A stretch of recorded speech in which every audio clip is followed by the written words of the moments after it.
You ever have a night so cold you feel it cut through your bones like even the streetlights want to curl up and hide? That's the kind of night it was on Ashburn Avenue, where nobody lingers and everyone remembers your worst mistake, whether it was last week or 20 years ago.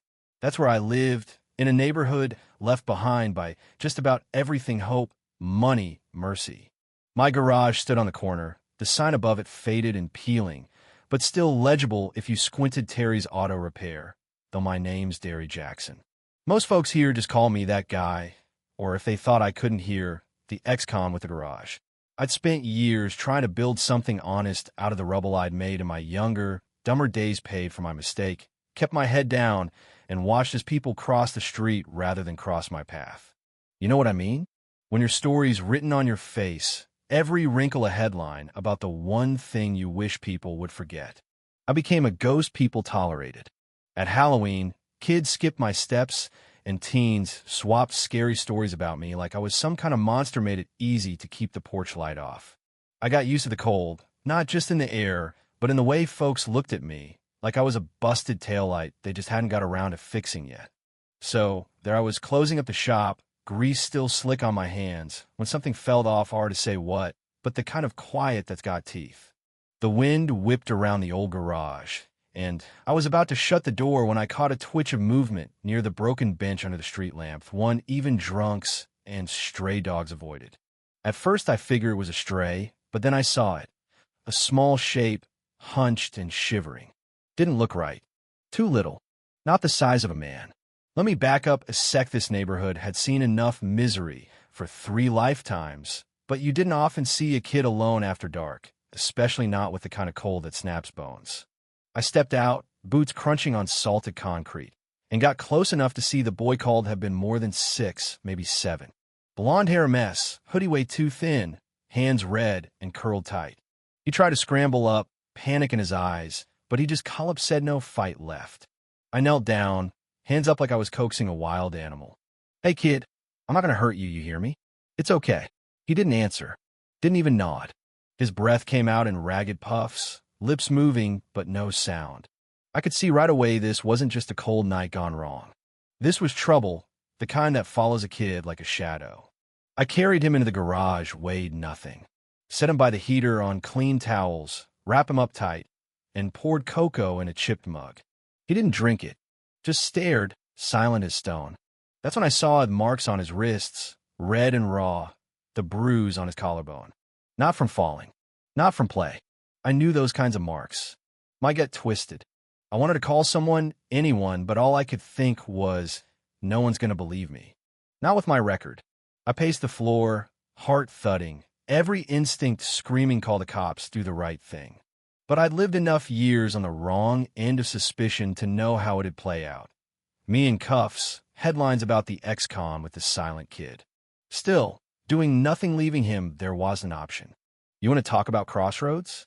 That was mine. The boy barely moved. Just clutched a button, tiny, black, with a strange emblem. He held it out to me like it was a lifeline or maybe a clue. I took it, turned it over in my palm. Someone's looking for you, I thought. This wasn't some runaway. It was something bigger, darker. Finally, I picked up the old rotary phone, fingers shaking not from the cold. When the lady at Child Services answered, I gave her the fax Gid found outside my shop. Not speaking, marks on his wrists. She asked my name. "Derry Jackson," I said, and braced for what came next. They came quick, an officer and a woman with a badge and a look I'd seen before. Cautious, but maybe kind underneath. They checked the boy, took the button for evidence. The woman told me they'd had an alert out kidnapped from Pennsylvania, high profile. She looked at me, eyes sharp but not accusing, and said, "You may have just saved his life." I didn't know what to say. I just stood there, hoping I'd finally done one thing right. They took him away, the officers still watching me like I might sprout horns at any second. The kid made a sound, a broken little gasp when they carried him out. The woman told me, "You did the right thing." Not everybody would have. All I could think was, didn't feel like a choice. But maybe that's how it goes. The night dragged on, and when the quiet came back, it felt different, like maybe, just maybe, I'd stepped out from behind my own shadow. Didn't sleep much, just listened to the clock and thought about the kid, how many other ghosts walk these streets. just waiting for someone to notice. Next morning, two black SUVs pulled up, and my heart thumped heavy again. I figured maybe trouble had come around, but out stepped the boy's parents, not reporters or TV crews. His mother, eyes red but steady, handed me flowers and a package inside, a picture of her son laughing, light in his eyes. His dad offered a check. I tried to refuse, but he shook his head. Not money. We want to fix this place up, make it whole, the way you made our family whole. You ever hear words that knock something loose inside you? That was one of those moments. Within a week, the place looked different, lights fixed, roof patched, new sign. People started stopping by, some just to say thanks, others for help. Even the kids quit crossing the street. The cold hadn't left, but the chill in people's eyes started to thaw. One day, the boy came back, bundled up, cheeks pink from the cold. He handed me a new Batona yellow one with a smiley face and gave me a hug, tight and sure. His mom watched from the curb, tears in her eyes. I hugged him back, slow and careful. Didn't want to let go. Didn't need words sometimes, you just know when something's healed. That night, I sat in my chair, shop warm and quiet, and turned that button over in my hand. I thought about the old days, about how easy it is to believe you've got nothing to give, nothing worth saving. But you know what? Kindness doesn't care about your record, doesn't care what the neighbors say. Sometimes, it's the one thing that rebuilds everything. So what do you think? Was it justice, redemption, just dumb luck? I want to hear your take.